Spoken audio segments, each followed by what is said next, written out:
এই জড় দেখছেন, যখন আমি দেখিয়েছিলাম তখন ছিল ফ্যাকাশে, এটা কিন্তু সত্যিকারের রানী কালার।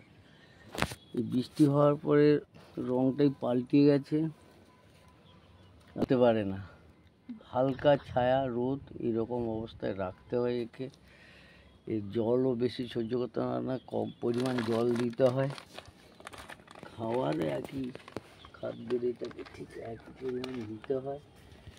কিন্তু এত বেশি গাছ আমার পক্ষে আর টব কেনা সম্ভব হচ্ছে না, যার জন্য আমি ছাদে সিমেন্টের বস্তাতে করে লাগিয়ে দিয়েছি। দেখলাম যে এরকম হবে, কিন্তু এতে ছাদে ক্ষতি হতে পারে, পরে নামিয়ে দেবো বলে চিন্তা করেছি।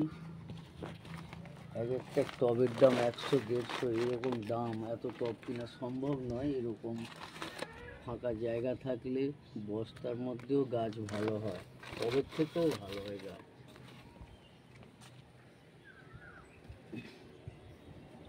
এই লক্ষ্য রাখতে হবে ওই দই পোকাগুলো, এগুলো একটু ওষুধ দিয়ে দিলে ভালো হয়, কীটনাশক টাইপের,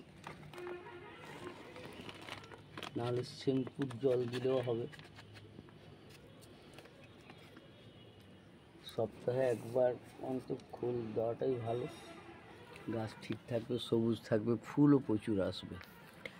এই শুধু খোলের জল দেওয়ার জন্য, সরিষা খোলের জল দেওয়ার জন্যই ফুলগুলো এত আসছে, আর কোনো দেওয়ার দরকার নেই।